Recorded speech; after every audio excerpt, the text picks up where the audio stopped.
নমস্কার, কেমন আছো সবাই? আশা করছি সবাই খুব ভালো আছো। প্রিয় সংসার নতুন একটি ব্লগে সবাইকে অনেক অনেক স্বাগত। এই গাছটা দেখে এত সুন্দর লাগে, আর্টিফিশিয়াল হলেও মনে হয় যেন সত্যিকারের গাছ।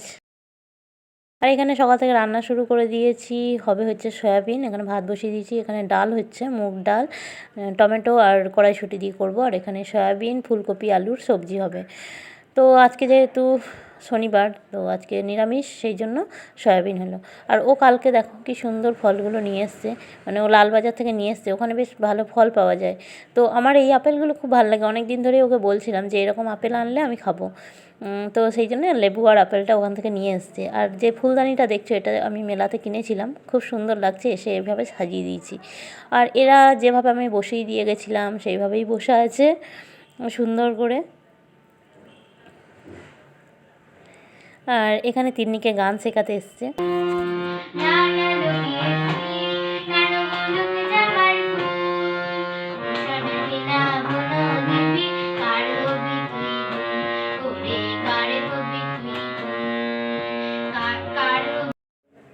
আর এই ঘরটা আমাদের এতই ঠান্ডা যে মেঝেতে পা দেওয়া যায় না, মেঝেটা একদম ঠান্ডা হয়ে থাকে, দরজার ফাঁক দিয়ে হাওয়াটা আসে, পুরো উত্তর দিকে ঘরটা যেহেতু, তো জানলা দরজা কিছুই খোলা যায় না, বিছানাটাও বেশ ঠান্ডা হয়ে থাকে, সেই জন্য এভাবে র্যাক পেতে দিয়েছি বিছানাতে, খাটের ওপরে।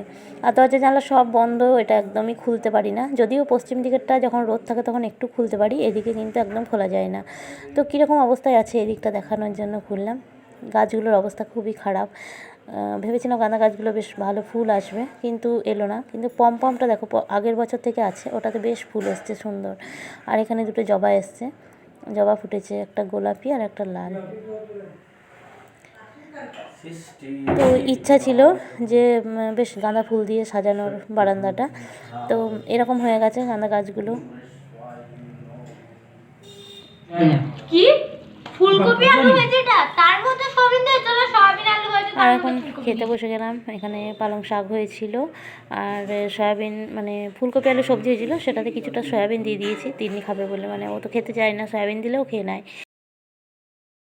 আর এখানে তিন্নি ড্রয়িং করছে, ওর আজকে ড্রয়িং ক্লাস আছে, তো শীতকালের যে দৃশ্যটা সেটাই আঁকছে, খুব সুন্দর আঁকছে। এটা এরকমই স্কেচ করে রাখবে, কারণ কালার দেওয়ার টাইম নেই ওর কাছে, দুপুর হয়ে গেছে, বিকালে যেতে হবে, আরও দুটো ওকে আঁকতে হবে। 3টে কাজ দিয়েছিল, যেহেতু চলে গেছিলাম তো ওরও খেয়াল ছিল না, তো আজকেই বসেছে এগুলো আঁকা কমপ্লিট করতে। আর ওকে দুটো লেবু দিয়ে গেলাম, না দিলে তো খাবে না। আর এখন সন্ধ্যেবেলা আমি একটু রেডি হয়ে নিচ্ছি, তিন্নিকে ড্রয়িং ক্লাস থেকে নিয়ে তারপর গানের ক্লাসে আবার নিয়ে যাব। কাল ওর একটা কম্পিটিশান আছে গানের, তো সেখানে নিয়ে যেতে হবে। ও একা একা তো যেতে পারবে না, দেরিও হয়ে যাবে, কারণ 5টা থেকে 6টা অবধি ওর ড্রয়িং ক্লাস। তারপরে ওখান থেকে নিয়ে আবার 6:30টার আগে আমাকে ঢুকতে হবে ওর আন্টির বাড়িতে, যেহেতু কম্পিটিশান আছে। সকালে বলে গেল, তো ও বলছিল যে হবে না আমার, কারণ অ্যাবাকাসের পরীক্ষা আছে কালকে, তো হবে না। কিন্তু আবার তারপরেই বলল যে না, কম্পিটিশানে যাবে, তো সেই জন্য একটু রেওয়াজের দরকার, কারণ অনেক দিন গানটা হয়নি। তো সকালে ওর আন্টি বলে গেছে এখন সন্ধ্যেবেলা নিয়ে যেতে হবে, একটু তবলার সঙ্গে প্র্যাকটিস আছে, তো সেই জন্য আমি রেডি হয়ে নিচ্ছি, ওকে নিয়ে তারপরে যাব আন্টির বাড়িতে।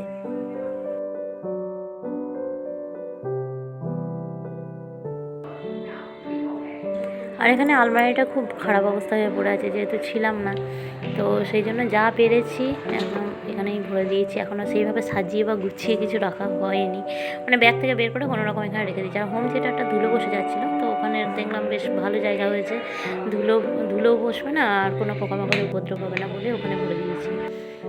আর রেডি হয়ে গেলাম, এবার বেরিয়ে যাব।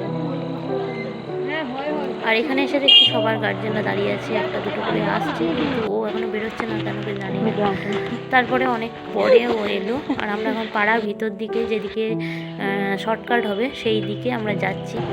এই দিকটা একটু অন্ধকার অন্ধকার, কিন্তু যাতে তাড়াতাড়ি হয় সেই জন্য ওকে নিয়ে তাড়াতাড়ি পা চালাচ্ছি, কারণ হচ্ছে ও ওখান থেকে বেরোতেই দেরি করে দিয়েছে। 6টায় ছুটি হয়, সেখানে ও বেরিয়েছে 6:27। আর আমি বলেছিলাম ওর আন্টিকে যে 6:30টার মধ্যে ঢুকে যাব। তবলার স্যার যিনি আছেন, তো 6:30টার পরে বেরিয়ে যাবে, আমাকে ফোন করেছিল আর কি ওর গানের আন্টি। তো সেই জন্য আমরা তাড়াতাড়ি করে পাড়ার ভিতর দিকে গিয়ে কত তাড়াতাড়ি পৌঁছানো যায়, তো সেই জন্য তাড়াতাড়ি করে এই দিক দিয়ে যাচ্ছি।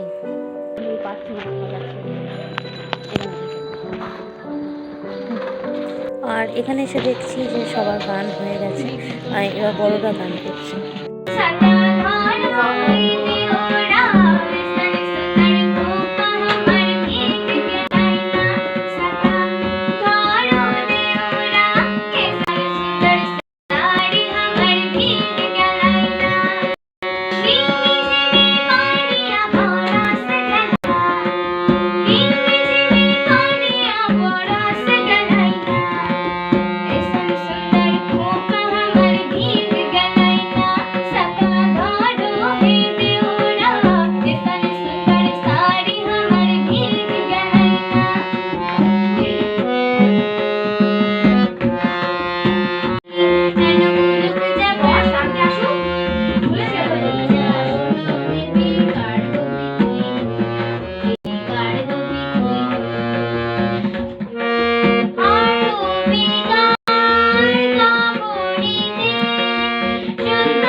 আসার পথে একটা ফুচকার দোকানে দাঁড়িয়ে গেল, তিনি বায়না করলো ফুচকা খাবে। ওকে বারণ করা সত্ত্বেও শুনলো না যে কালকে কম্পিটিশান আছে, ফুচকাটা খাস না। কিন্তু ফুচকা খুবই ভালোবাসে খেতে, হলে ও তো খাবেই, কিন্তু এখানে খাবে না। আর ও যেখানে খায় সেখানে দই ফুচকা মেলে না। তো আমাকেও বলছে মা খাবে, আমি ঠিক আছে তাহলে আমি দই ফুচকা খাবো, আমি দই ফুচকা ভালো লাগে না আমার, জল ফুচকা। তো সেই জন্য এটা আমার জন্য বানাচ্ছে হচ্ছে দই ফুচকা।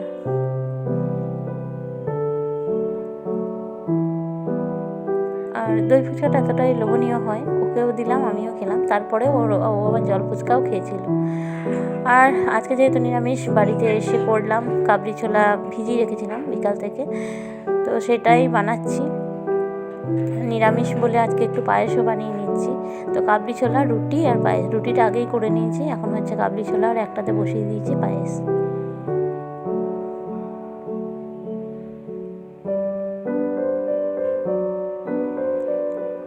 যেখানে পায়েসটা হচ্ছে গোবিন্দভোগ আতপ দিয়েছি। আর গোবিন্দভোগ আতপের পায়েস করলে ঘরটা বেশ একদম মম করে, গন্ধে এত সুন্দর, মানে সেন্টটাতেই মন ভরে যায়। আর কাজু কিশমিশও দিয়ে দেওয়া হয়েছে। তো কাজুগুলো খেতে চায় না একদমই, সেই জন্য এগুলোকে একটু ভেঙে ভেঙে দিয়েছি। আর কিশমিশটা পুরোই আছে, কাজুটা সেই জন্য দেখা যাচ্ছে না। আর গুড় আমি কিনেছিলাম ওখানে, মুলুটি যাওয়ার পথে যে 2 কিলো গুড় কেনা হয়েছিল। গুড়টা আমাদেরকে ভালো বলে দিল, কিন্তু ওই মানে তাড়াতাড়ি খেয়ে যতটুকু শেষ হয়েছিল, 1 কেজি মতো শেষ হয়ে গেছিলো খেয়ে, আর 1 কেজি আমার নিয়ে আসার কথা ছিল। কিন্তু সেটা মানে তারপরে ওটা যা হলো, ওরা তো মানে কী মেশায় জানি না, সেটা খেতে পারাই যাচ্ছিল না বলে ওটা আর নিয়ে আসেনি। আর পাটালি গুড় কিনে এনেছিল ও, সেটা দিয়ে আজকে পায়েসটা বানাচ্ছি। আর শীতকালে এসব পিঠে পুলি পায়েসটা খেতে খুব ভালোই লাগে। আর যেহেতু নিরামিষ আজকে, তো সেই জন্য আজকেই পায়েসটা করলাম। আর সবার শেষে গুড়টা দিয়ে পায়েসটাকে নামিয়ে নেব। তো দেখো রঙটা খুব সুন্দর হয়েছে, গুড়ের যে পায়েসে কালার হয় সেটাই হয়েছে। আর এখানে মশলাটাও কষানো হয়ে গেছে, তো আমি এটা নুন আর হলুদ দিয়ে সেদ্ধ করে রেখেছিলাম ছোলাটা, সেটাই দিয়ে দিলাম। আর কাবলি ছোলাটায় সব কিছু দেওয়া হয়ে গেছে, এখন ফুটছে। একটু ঝোল ঝোল টাইপ রাখবো, কারণ এটা রুটি দিয়ে খাওয়া হবে। আর সবার শেষে আমি একটু চানা মশলা দিয়ে দিলাম, কারণ এটাতে সেরকম কিছুই মশলা পড়েনি, শুধু আদা লঙ্কা আর একটু জিরে গুঁড়ো দিয়েছিলাম। তো লাস্টে নামানোর আগে আমি একটু চানা মশলা দিয়ে দিলাম। আর সেদ্ধ করা থাকলে বেশিক্ষণ লাগে না ঘুগনি করতে, তাড়াতাড়ি হয়ে যায়। আজকের ব্লগটা এখানেই শেষ করলাম, পরে আবার অন্য ব্লগে তোমাদের সঙ্গে দেখা হবে। আর সবাই ভালো থেকো, সুস্থ থেকো। আর যারা নতুন আছে আমার চ্যানেলে, তারা অবশ্যই চ্যানেলটাকে সাবস্ক্রাইব করে পাশে থাকা বেল আইকনটি প্রেস করে পাশে থেকো। Good night.